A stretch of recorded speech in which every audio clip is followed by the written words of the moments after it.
Empieza tú, empiezo yo. Empieza tú, empieza tú. Yo el libro que escribí en el año 93 cuando él falleció, comenzaba con una frase que luego me la han recordado algunas personas que les ha gustado.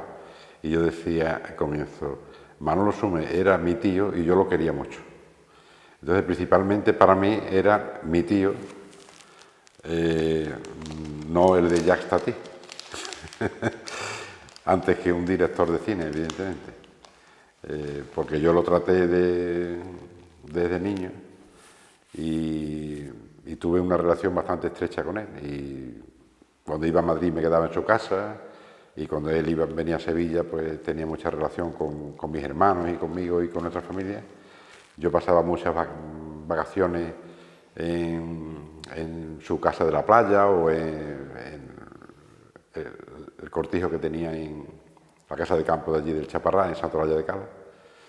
Tenía mucha relación. Y ya el tema del cine es porque yo he sido siempre muy aficionado al cine y durante una época de mi vida, yo soy periodista de profesión, ya jubilado, me dediqué a la crítica de cine.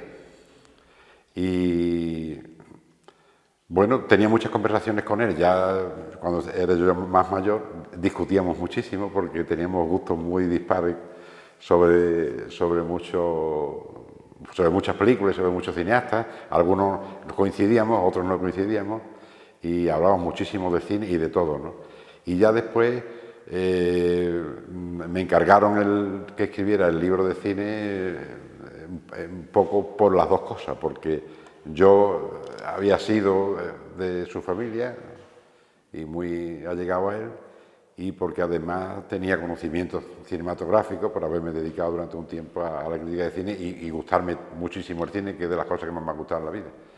Y de manera que tengo esa dualidad con respecto a Manolo, pero principalmente para mí era mi tío. Pues para mí Manolo Sumer es, yo creo que sin duda, el cineasta andaluz más importante de nuestra historia, porque sus películas han llegado a sitios que no han llegado otras películas andaluzas, ha tenido éxito que no han tenido otros directores andaluces hasta el momento. Entonces yo creo que no hay ningún director andaluz ahora mismo, de momento, que haya tenido o haya alcanzado la importancia de la figura de Manolo Sumer. Eso en cuanto al cine andaluz. En cuanto al cine español, yo creo que es de los grandes nombres del cine español. Evidentemente sí hay directores que le han superado en éxito, en reconocimiento, pero yo creo que está entre los 10 más destacados del cine español. No sé si entre los 5, pero sí entre los 10, desde luego. O sea, creo que su aportación al cine español ha sido fundamental y, bueno, y creo que lo que él ha conseguido, muy pocos directores lo han conseguido, pueden presumir de haberlo hecho. Yo destacaría varias cosas que me las ha refrescado Miguel en la intervención que ha tenido ahora, y es que quizás no haya en el cine español un director que haya hecho más películas con niños o con adolescentes. Es decir, el mundo de la adolescencia, el mundo de la infancia y sobre todo el mundo del despertar a la vida, al primer amor, a los primeros picores del sexo, yo creo que eso yo creo que es fundamental. De hecho, con El juego de la oca quizás sea la única película que hace él con adultos solamente, porque Ya soy mujer, que es el otro drama que hace él, que queda aparte de su filmografía como comedia, en realidad la chica ya es una jovencita, pero ahí también interviene ya otro tipo de temática un poco más adulta, ¿no? Pero en realidad su cine está lleno de niños y de adolescentes, y con esa mirada tan tierna y tan cercana, como si él mismo fuese un niño que estuviese observando a los otros niños. Y después algo que el otro día recordaba en Cádiz, en el Festival de Alcance, que quizá Manolo Sume sea el director español que más ha sacado la cámara a la calle para preguntarle a la gente lo que piensa sobre cualquier cosa, sea sobre el boxeo, sobre la guerra, sobre el sexo, o contándoles chistes, o para provocarles cualquier circunstancia que pudiera ser divertida para el espectador. Es el que más metros de película ha rodado preguntándole a la gente a la calle a ver qué es lo que piensa sobre las cosas. Esas son algunas de las aportaciones suyas al cine español. Aparte por ejemplo, introducir viñetas y globitos de diálogos en las películas, muchos cortes en la narración. Eso fue el primero que lo hizo en los años 60 en No somos de piedra, Porque te gane tu marido, ese tipo de películas. Después lo han hecho muchos otros directores, pero él fue el primero. Bueno, yo por no repetir lo que ha dicho Zacarías, yo diría dos cosas que me llaman poderosamente la atención. Uno lo ha dicho él un poco, que es el tema de la ternura, o sea, la capacidad que tiene él para retratar la ternura en niños, en adolescentes y en ancianos, no tanto en maduros, también en ancianos. Esa capacidad para conseguir conmoverte con esas miradas, esa capacidad además, ese mérito que tiene de dirigir a niños, adolescentes y actores no profesionales, o sea, sacarle partido a gente sin experiencia, ¿no? Eso me parece soberbio, ¿no? O sea, ya lo decía Hitchcock, ¿no? De no trabajar ni con animales ni con niños. Bueno, pues los de animales no, pero de los niños, Sume, como decía Zacarías, lo hizo mucho y sacaba todo el jugo, no solamente a niños, sino también a actores más adultos no profesionales, y sobre todo eso, conseguir transmitir esa ternura, ¿no? Me parece único a la hora de transcribir la ternura. Y después otro dato también muy importante, yo lo he dicho mucho en la conferencia, el tema de la censura. No, esto que voy a decir ahora no lo he dicho, pues son tantas cosas, pero José Luis Warner, crítico de cine, yo creo de los más importantes que ha tenido en nuestra cultura, nuestro cine español, catalán, del diario La Vanguardia, dijo en alguna ocasión que Sumer fue el que con más ferocidad se enfrentó a la censura. Y Basilio Martín Patino, que también de censura sabía un poco, también dijo que Sumer, o sea, ratificaba las palabras de Warner, que Sumer fue el que mayor oposición mostró con la censura. Esto ya no solamente porque lo diga un crítico de cine de referencia o un director de cine español también muy maltratado por la censura como Martín Patino, sino que además está en las hemerotecas. Es decir, en los años 60 yo he encontrado en estos expedientes, entrevistas a Sumer publicadas, que a mí me sorprende que pudieran llegar a publicarla, pero están publicadas, una en el diario Pueblo, Jesús Hermida, y otra en Sábado Gráfico, donde Sumer denuncia que sus películas han sido, por ejemplo, Juguete Roto ha sido mutilada, que la censura masacra sus películas, que le han cortado 8 minutos de 80, que es una décima parte. Denuncia no solamente eso es publicado en prensa. Eso lo que te voy a decir ahora está en el Sábado. El Sábado Gráfico es la Gaceta Ilustrada, perdón.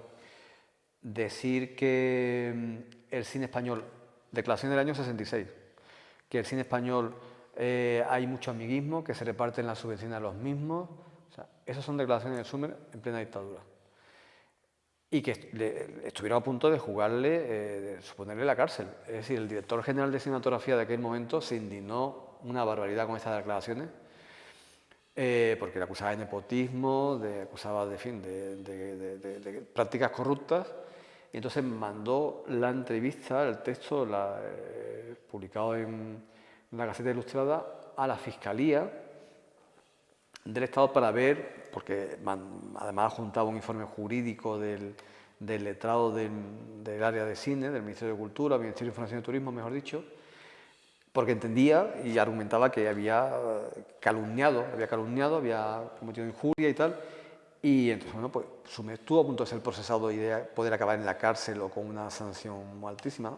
Afortunadamente, la Fiscalía dijo que no había ningún delito, que no había cometido ningún delito y bueno, se salvó. Pero quiero decir que él no tenía pelos en la lengua en absoluto. Es decir, Sumer en plena dictadura no se callaba, o sea, decía lo que pensaba de cómo estaba el cine español, de que le censuraban las películas. Entonces, ya te digo, dos referentes de la dirección y la crítica lo ratifican, ¿no? O sea, fue alguien que sufrió mucho la censura, pero además no se cayó, ¿no? Y bueno, he comentado antes muchas veces esa estratagema que tenía Sumer, ese ingenio que tenía para sortear o para devolverle la pelota a esta gente, ¿no? Para burlarse de ellos, en definitiva. Sí, bueno, pero la democracia no solamente hace esas películas comerciales, sino también hace Ángeles Gordos, que es una película muy buena, yo creo que está muy bien esa película, pero fue un fracaso económico, Y me hace falta un bigote que yo creo que es de las mejores películas de Sume. Yo creo Sí, lo que pasa es que a José Luis Warner le encantaba Ángeles Gordos, por cierto. Sí, no, la película Hizo una crítica muy buena. Con el tema de la censura ocurrió algo en el cine español que alguien lo dijo también, lo dejó escrito. Y es que cuando desapareció la censura, muchos cineastas se relajaron de una forma que empezaron a, digamos, a permitirse cualquier cosa que pudieran mostrar. Y malbarataron de alguna forma sus ideas. Era como si luchando contra la censura se esforzaban más en contar unas historias con más sutileza, incluso marcando los dobles sentidos o los lenguajes que iban por debajo del texto, y en muchos casos conseguían mejores películas. Cuando desapareció la censura, pues parece que se podía mostrar cualquier cosa y las películas salían más en crudo, o mucho menos elaboradas, y algunos hacían peores películas. Y después, bueno, cuando desapareció la censura política o religiosa, apareció la censura industrial, que era que los exhibidores o los distribuidores pues cortaban las películas porque no encajaban en los programas, y eso se daba. Yo he conocido casos en los que las películas no las cortaba la censura, sino que las cortaba el exhibidor, porque si duraba 2 horas 10, se pasaba de 10 o de 15 minutos para poder meter al siguiente pase, y entonces le quitaban 10 o 15 minutos a la película así. Es decir, que censuras ha habido muchas, aparte de la censura, y eso, con esto no quiero decir que la censura de la época de Franco fuese buena, pero obligaba a los guionistas y a los directores a trabajar el magín para ir colando cosas de una manera un poco subrepticia, para ver si conseguían pasar el filtro, ¿no? Y algunas veces lo conseguían. Yo, por ejemplo, hay un ejemplo de una película que es difícil que pasara la censura, como es La caza de Carlos Saura, con unas simbologías y unas metáforas referentes a la guerra civil, y sin embargo pasó la censura. Me imagino que tendría algunos problemas a la hora de pasarlo, pero lo hizo. ¿Por qué? Porque es una película que maneja muy bien todo el lenguaje, son diálogos indirectos, no se alude exactamente a lo que es, pero se sabe perfectamente lo que se está contando allí. Bueno, pero es que también, ya estamos hablando, nos estamos desviando de Sume, estamos hablando de censura, pero es que a veces la censura ocurrían cosas inexplicables, porque yo investigué sobre García Maroto, y García Maroto publicó un guión en el año 39, que se llama, el título creo que era El pantano, y ese guión es del año 39 al año 40, es decir, un año después de acabar la guerra civil, y es la historia de dos pueblos enfrentados por un pantano, y si el pantano es de Villanueva de arriba, Villanueva de abajo. Y entonces es la guerra de dos pueblos, de la guerra fratricida entre hermanos. Es una metáfora de guerra civil, y ese guión se lo aprobaron. Y habían pasado meses o un año de la guerra civil, o sea que a veces pasaban cosas inexplicables. Se le pasaban las cosas. O esta película de Buñuel, ¿no? Que estrenó Viridiana, ¿no? Viridiana, claro. Viridiana. O sea, hay casos que... Viridiana, el escándalo fue que el Observatorio Romano publicó un comentario diciendo que era una película sacrílega, y entonces, ¿cuándo se enteraron los españoles de que la película tenía metralla dentro? Si no, no se hubieran enterado. Yo desconozco si existe, sé que existen películas que se ruedan en Andalucía. Hace poco vi una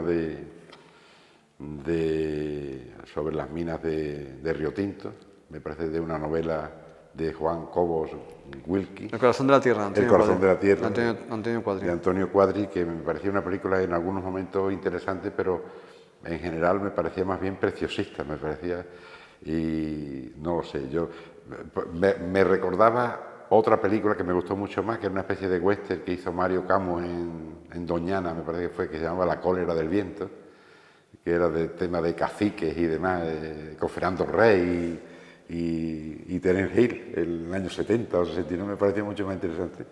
Y no lo sé, o sea, sé que existen cineastas andaluces que se ruedan películas, pero el tema de la industria del cine en Andalucía o en el cine español, yo creo que hoy día, con las nuevas tecnologías y todo tan deslocalizado, no sé yo si se puede...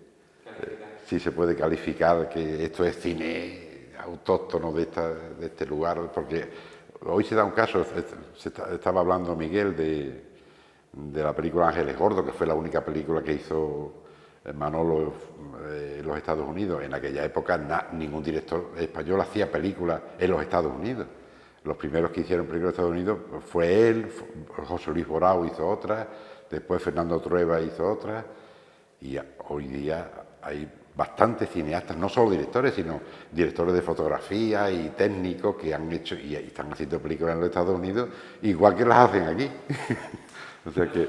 Yo sí creo que hay cine andaluz, vamos, yo algo vengo, no sé, a lo mejor por una cuestión militante diciendo hace tiempo, pero yo creo que los últimos años creo que es apabullante, o sea, la aportación de los cineastas andaluces al cine español al conjunto, bueno, ahí está Alberto Rodríguez, ¿no? Pero está Paco León, también, por ejemplo, está Pablo Cabeza, ¿no? Lo que está haciendo en Estados Unidos.